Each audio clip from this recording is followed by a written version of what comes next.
friends, listeners, this is James. Today's episode is with a hometown hero of mine and a really famous radio personality back where I grew up, named Corby Davidson, who has listeners all around the country, all around the world. And he's one of the biggest radio personalities back in Texas where I'm from, someone that I listened to when I was 9, 10 years old because my older brothers introduced me to 1310 AM, the ticket when I was young. And it is such a blast to get to chat with him because he's just simply put one of the most entertaining individuals in the world. And that's why he has millions of listeners every day. And it's why Shaq has said a number of times that he wanted, if he could do a podcast, he'd do it with Corby Davidson from The Ticket.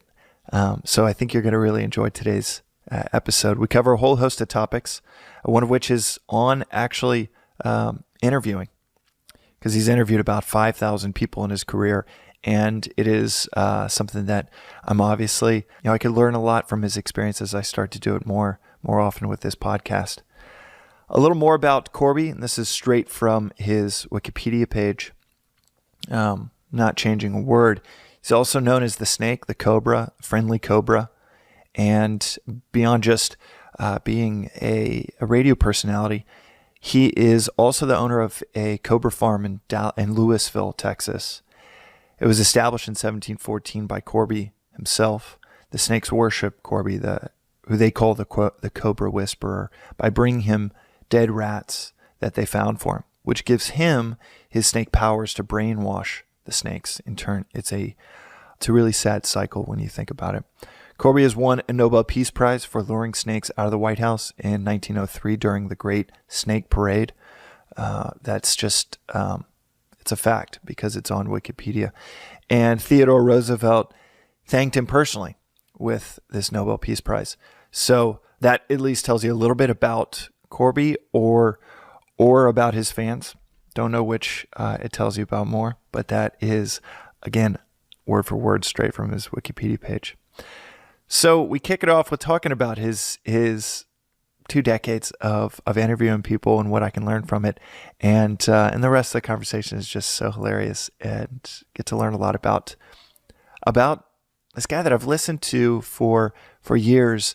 And I've always wanted to ask him a handful of these questions we get to today. So I'm excited for everybody getting to listen to it. So let's jump into it. This is Below the Line.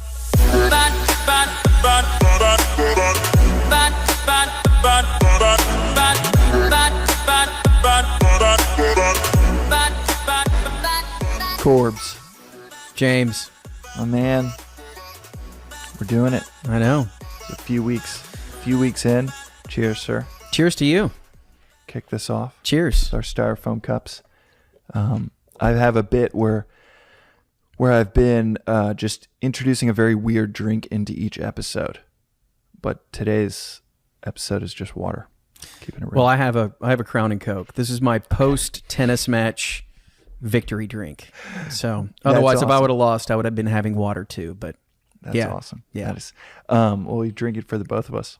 Thank you. 5 seconds ago, we were chatting about interviewing, and you've interviewed thousands of people. All the peoples. You have. The peoples. Everyone relevant to Dallas Fort Worth, you have interviewed, and you were telling me some tips as I begin my journey in this in this whole podcasting thing for interviewing.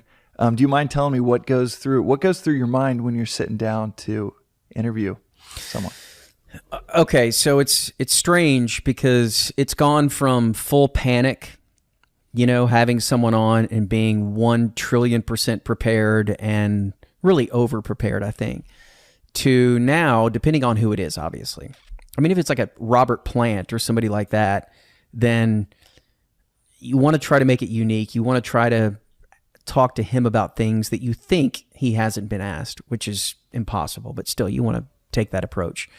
But it's gone from where I over-prepare to where I almost, depending on the guy, I under-prepare, because you'll ask a question, and if you really want to get to know the guy, you just listen to an answer, and then you kind of take what he says, and it spawns off into something from there, instead of being like the over-prepared guy who's got 15 questions and you're staring at your little piece of paper and you're nervous that you're not listening. And that's the key to interviewing, is just listen to who you're talking to. And the follow-up question is typically there. They'll say something, you're like, whoa, okay, cool. And then you go from there. And then you play that thread out until it's exhausted, and then you can go on to your next thing. But so many people, I think at least, so many people within doing in the interview game, they just want to get to their questions. And sometimes their questions aren't the best questions, you know? But if you listen closely, you know what the best question is. It's a thread that they mentioned that people may not be aware of, and you take it in that direction. And then you can always come back to your stuff, you know? So that's what I try to do now. I'm not underprepared. I've got stuff prepared for whoever's on the air, whether it's like a sports guest or whatever. But also, I'm underprepared. You just want to listen. Yeah. Not force it. Yeah. Who's I have so many questions to ask you about interviewing. One of which is who do you admire in the interview? And for the listeners that don't know, Corby is, and I mentioned this in the intro, Corby is the radio personality of Dallas, up there with maybe one or two other people. But when people think of radio in Dallas, Texas, which is a market of 5 million people, Corby's name is always one of the first to be mentioned. And you spent over 2 decades on air, so you've been doing it about as long as anyone out there. Well, actually, some of your colleagues have been doing it, tad longer. Yeah, but it's you really are synonymous with radio in Dallas, and so so many questions to ask you about interviewing. Who do you listen to or look up to, and on the radio, TV personalities that nail the interviewing game?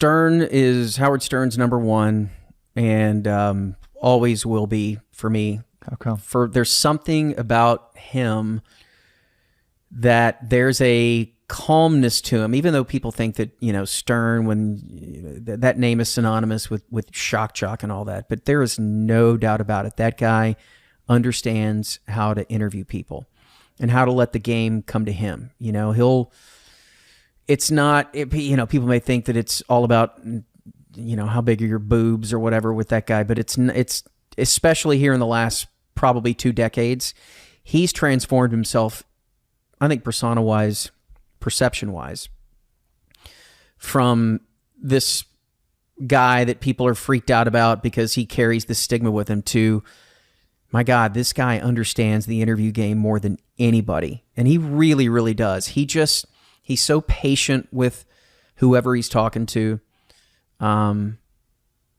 He asks incredibly insightful questions, and they may be super goofy, to get to a certain point. But if you lighten the mood a little bit, you have no idea what you can bring out of a certain person. And nowadays, Stern is... The interview for him, the interview game that's his show. He's 60 whatever years old, and he's out of that mess that got him to where he was in the 80s, and so just to listen to that guy and the way he handles everything, it's brilliant. It's absolutely brilliant. Letterman's the other one. Dave is, and I think late Dave, Dave was on Ellen the other day, talking about how he worked 10 years too long because nobody at CBS would tell him to leave. And I agree. Dave's show definitely took a turn for the worse there for the last decade. But his interviewing skills, which to me, I'd seen enough of Stupid Pet Tricks and the top 10 list and all that. When Dave had somebody on that I wanted to hear from, it was must-watch TV because Dave is so good at calming people down and asking the right question and, waiting for his opportunity to ask his own questions. It's just everything about it for me with Letterman is brilliant. And that's why he did that Netflix show too, I think, where it played to his strengths, where he could just be one-on-one with whoever, Obama or Clooney or Stern. He and Stern did a show together too, where that's the format probably from his 60th birthday that he should have been doing in the first place, but that wasn't really out there. He still had to do the show, and as much as he probably didn't want to do the show, he was tied to it. I think a lot of these people too, if I may break off here. Oh, please. Like Seth MacFarlane. Seth MacFarlane feels beholden to Family Guy right now because he's got, I don't know how many 100 people working for him on that show, and American Dad, and he's got all these people that work for him that it's what they do, and they're making a really good living. And as much as Seth MacFarlane probably would just be super happy with cutting the ties with Family Guy, he feels like he has to do it. And he's still super creative, and the show is still, light years ahead of other shows as far as like pushing the envelope and comedy. He is locked into it because I think he feels guilty that if I let this go, what are these people going to do? Leno was a lot like that too. What are these people going to do? And maybe himself. What will yeah. try things for 5 years, and people are always returning to this Arrested Development's coming back kind of because maybe these actors, it wasn't the greener pastures. Right. They thought. And it's the actors mainly, though. It's the crew. It's the amount of people that you employ from the very bottom of the ladder all the way to the top, whether it's the actors or directors or whatever the case may be. Those guys start to feel like these people have a life because of what I'm doing. And I think it's really hard to let go in that situation. Like for what I do, no. But for what these people do, where you have, 100 people underneath you, that's a lot of pressure. It's checking every box for what you would have wanted 20 years ago. Exactly. It is a hit. People are watching it. People love it. People are writing in that they love it. Right. But yeah, it turns into a responsibility. And I think that is really, really tough to manage once you get to that level. But having said that, Stern, Letterman for sure are they're what I look up to as far as how to handle things in an interview. Can we go a little deeper into what you mean of, so for Stern, and you said this for Letterman, that he calms you down, and can you talk to me a little bit more about like why is that important? I can guess why it's important. Why is that important? And then picking when to ask the questions you had written down and when to go with the flow. Well, always go with the flow. Always. You may not get to half your questions, and that's okay. Who cares? If it's good, it's good, right? Yeah. I mean, if you don't get to it, you don't get to it. That just means it went in another direction, and it went in a direction. If it goes, in a like this, like in a podcast format where you have an hour or whatever, however much time, then you got a lot of time to deal with things. Typically for me, it's a 17-minute interview, and you got to try to get your stuff in, but at the same time, you got to be super patient with it and realize that, damn, you may be done and be like, I wish I would have asked that, but at the same time, it was a lot of fun. It was good. He was happy. She was happy. Whatever the case may be.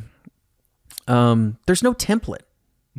It's just, I think the more comfortable the person is, whether it's your questions or whatever, it's just whether it's the setting. Jack and Coke. Exactly, yeah.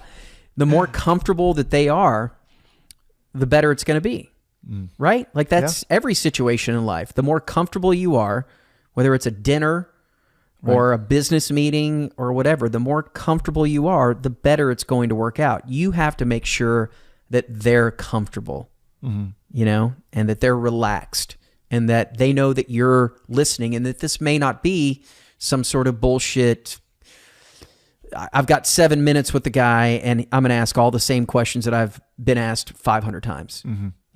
Just be a little bit different and What are some of the cardinal sins? Now, like you mentioned listening, that obviously seems so tempting to just jump into the questions you have pre-prepared. Yeah. Thinking about the next question Right. that you're going to ask. So what are some of the cardinal sins that you see other people where you just like are cringing during an interview? You're like, oh, that's some. Just that, just the, like, I mean, you hear it. You'll hear it when you're watching TV, listen to the radio, listen to a podcast. Why didn't he ask this? Whoa, why are you breaking off now? Why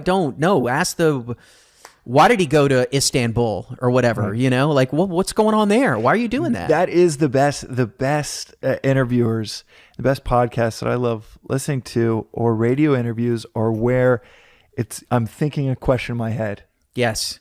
1.5 seconds later, the interviewer asks it. Yeah. And I'm like, wow. Yeah. That is amazing. And then I'm, forever a fan of whoever that is and their podcast. Literally off of that, probably that single aspect more than any other is in my head. They're just people when they're interviewing, I'm thinking, oh, why did you go to Istanbul? And then they ask it.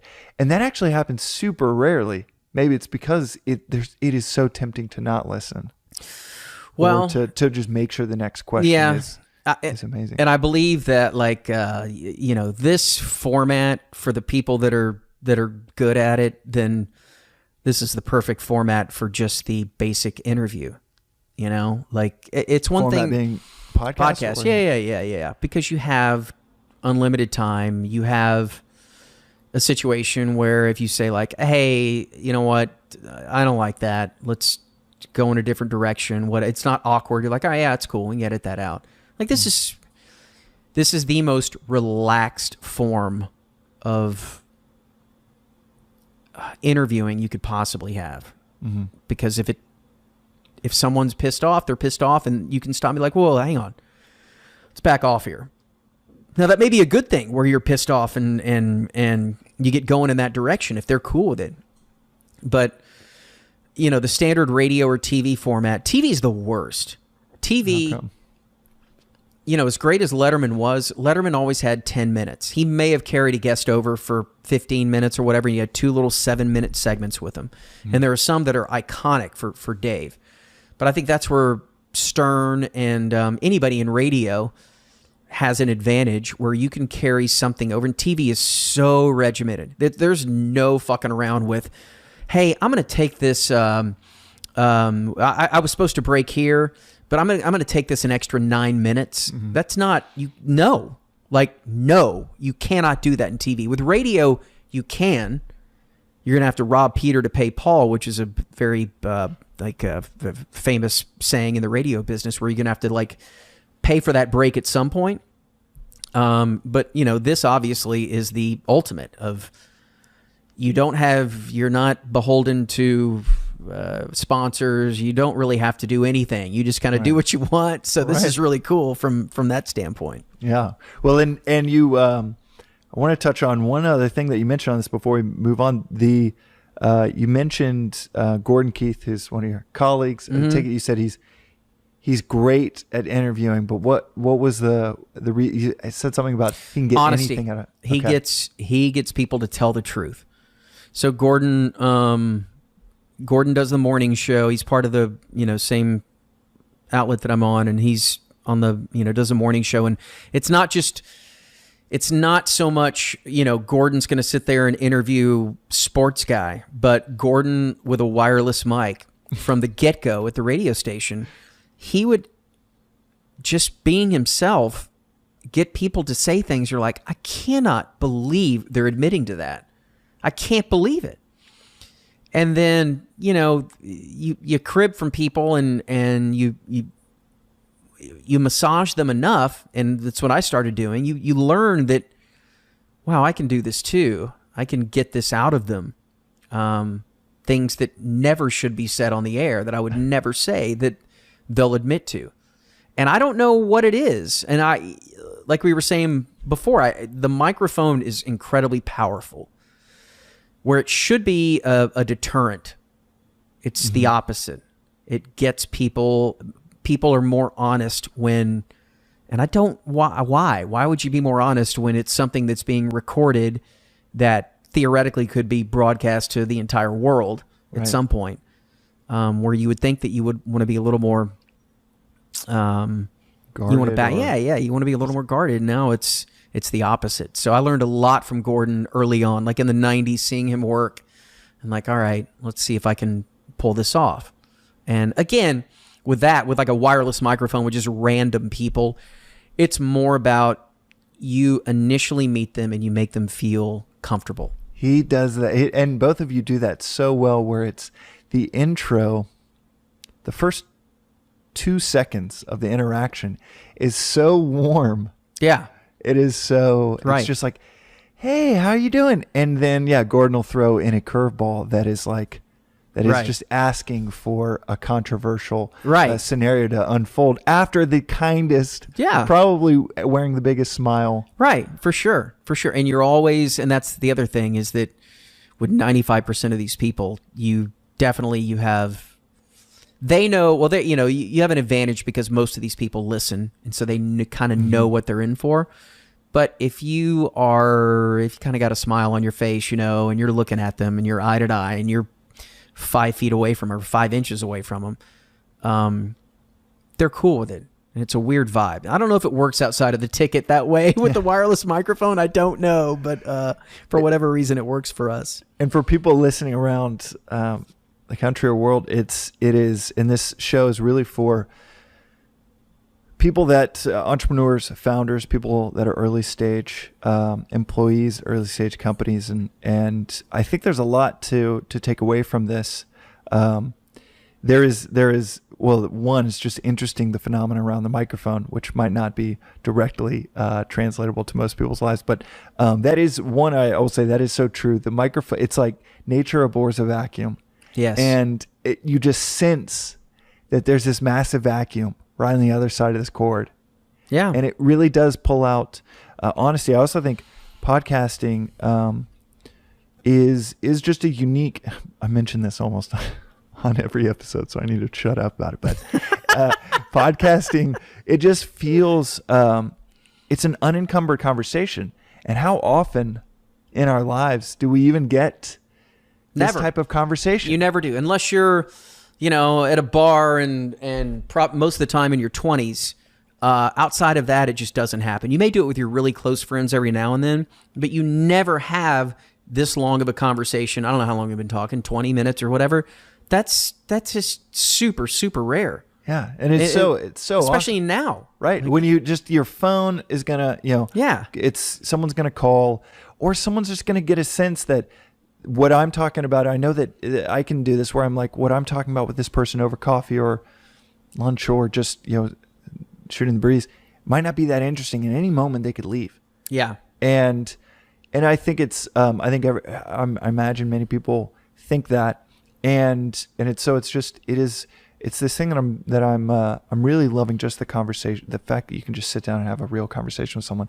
It doesn't hurt that I get to chat with people like you, that are so interesting, have such a unique life experience that you get to tap into. But one of the things that I was going to say translates well to anyone that's listening is advice I got 10 years ago, which is, a cliche now, but it is, I don't know if many people have heard it, but it is so spot on. It's be interested, not interesting. Yeah.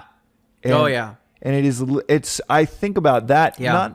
I guess maybe it crossed my mind when interviewing, but more so just in every human interaction. It's just, how do you be interested? And that's how you can get gold from basically anyone. Yeah. Gordon or you with a wireless mic can get gold from anyone out there. It doesn't need to be someone. No, everyone has a story, and everyone's story has a moment where, whether they're an adult or a child or whatever, where you're like, whoa, hang on, what? Everybody has their story, no matter how much people think that, oh, my life sucks, it's boring or what. No, you have there's something there. Yeah. It's just a matter of getting it out of them. Well, speaking of, one of the questions that I like to ask guests is, tell me 3 stories that helped shape your life. And I'd love to know your stories in 3 moments that come to mind that helped shape your life. Well, for sure there was one, and it's weird that you asked that because I was talking about this with a friend of mine last night. And there was a moment when I was 16 when my cousins from Oklahoma, they drove down, they lived in Tulsa. And so mom, dad, and then they had 4 boys, 12, 9, 7, 4. And so this would have been 1986, something like that. So I'm a sophomore in high school, and I'm older than these boys. Clearly, our families were super close. They came down for like 3 or 4 days and went to Ranger games and swam. I grew up in Arlington on this canal, and we would swim every day and all that. And we were really close to the boys, and the boys looked up to me, and I love that aspect of our relationship. Well, anyway, they took off, and they were driving back home to Oklahoma, and they were on 35 in Denton, right before they got to Denton, and an 18-wheeler came across. They were going north, an 18-wheeler came across going south and hit them head on. Oh. Yeah, and it killed the dad, it killed the oldest son and the youngest son. And okay, so you put yourself in that position where there's no cell phones or anything. And at the time, they left at like, 9, 10 in the morning. My dad went and played golf.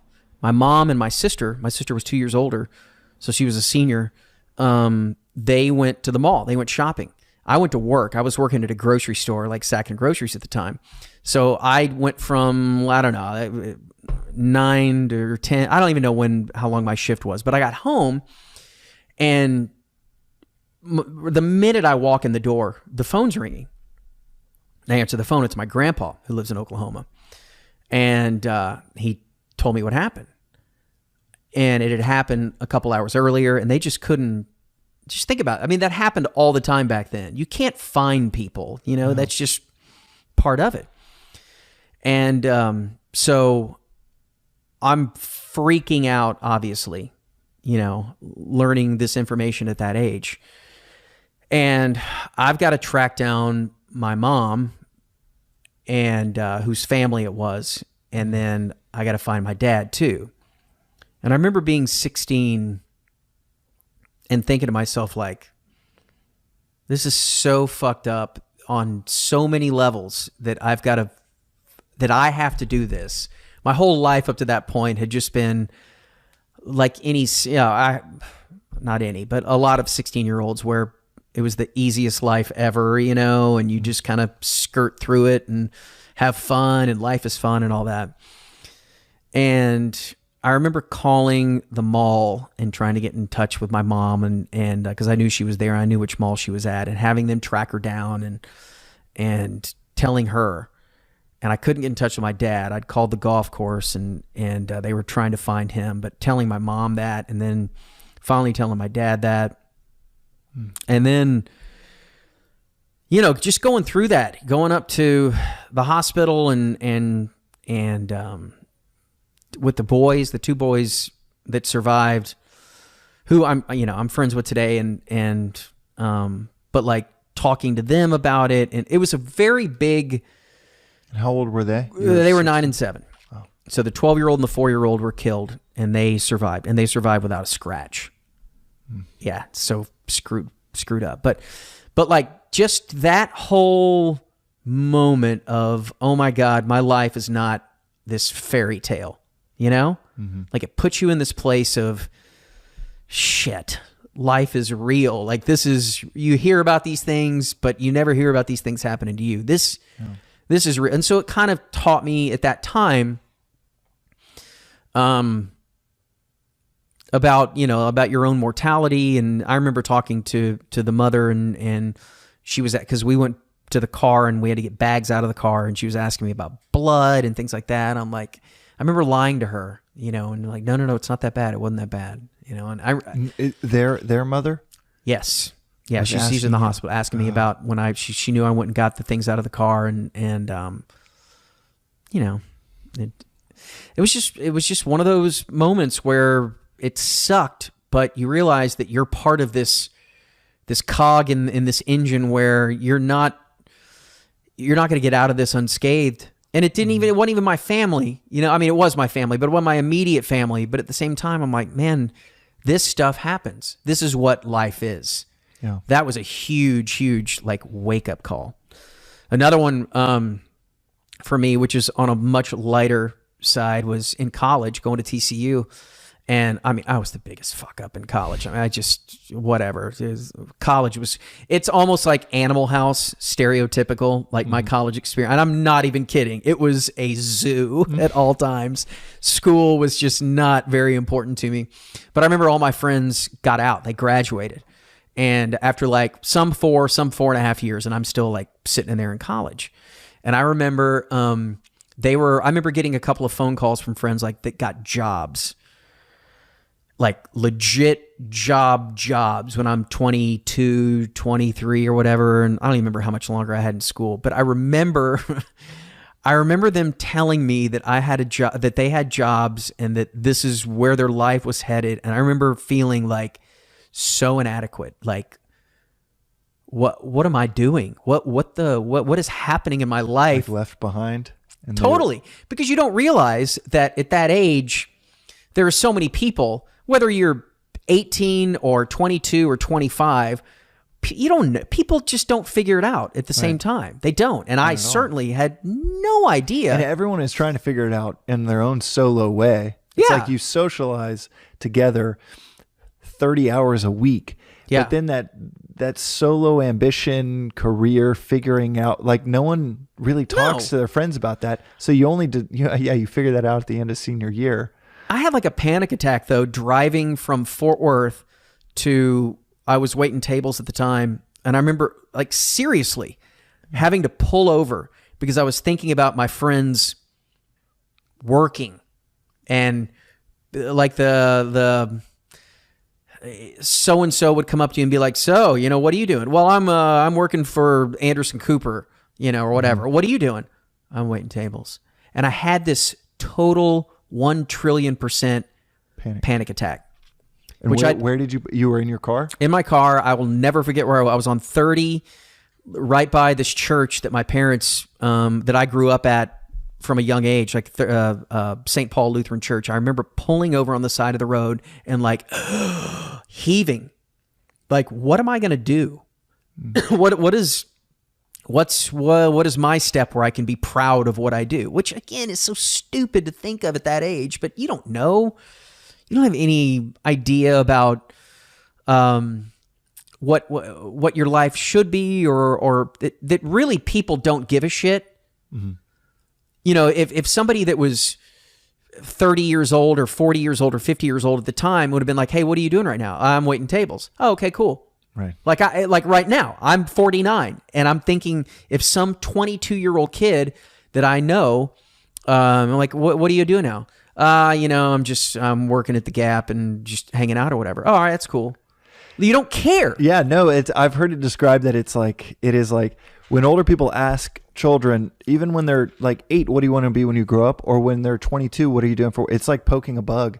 You're just like poking at it just to see what they'll say. But the person being asked the question at 8 or 18 is like, holy shit, I need to know what I'm doing, what I'm going to be doing. People are asking this question once every 2 weeks, and I need to have a better answer because the last answer I gave was terrible. And especially at 22, no one cares. Nobody cares. At all. No, but you don't. I didn't. You may have known this. I didn't know. I didn't. No, I totally was trying to create a great answer for that question. And I think like to what you're saying about an 8-year-old or a 9-year-old, because I remember that specifically, maybe not that young, but like probably 10, 12, where someone would say, well, what do you want to be when you grow up? I want to be a doctor or a lawyer. Because I didn't even know any other professions outside of firefighter or superhero, like it's just right. But you have to satisfy that question. I said doctor until I was probably 17. I'm going to be a doctor. Yeah. And I remember like mothers, you know what, he will be because he's dedicated to school. And like in my mind, I'm like, fuck no, fucking doctor. Like, there's no fucking way I'm going to be a doctor. But you just say that just to appease people. Yeah. But that moment of, and you really do think they care. Like it's Oh, like yeah. the uncle And they're that's gonna go asking. home. It's like, right. And talk about your, I was talking to career Corby and, I think that he's probably going to go to Yale and be a doctor. And, let's talk about this later on at dinner with all the other people that are coming over too. We'll just have a discussion about Corby. Nobody cares. Right. No, you just, as an adult, it's just kind of a, hey, so what's up? What are you doing? Right. Well, I'm working hard and nobody cares. Yeah.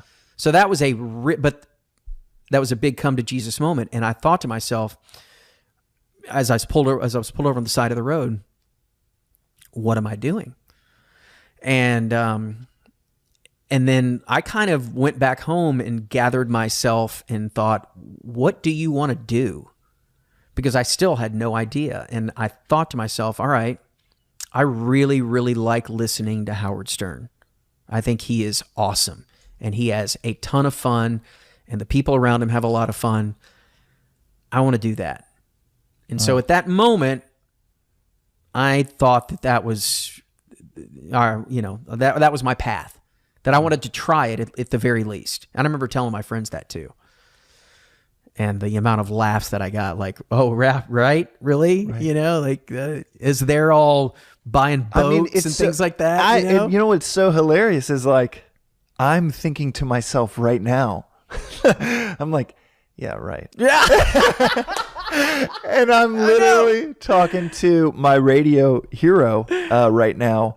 That a little backstory on the ticket, by the way. So it has a cult-like following here in Texas, and anyone that loves sports grows up listening to it and grew up listening to it in the 90s, and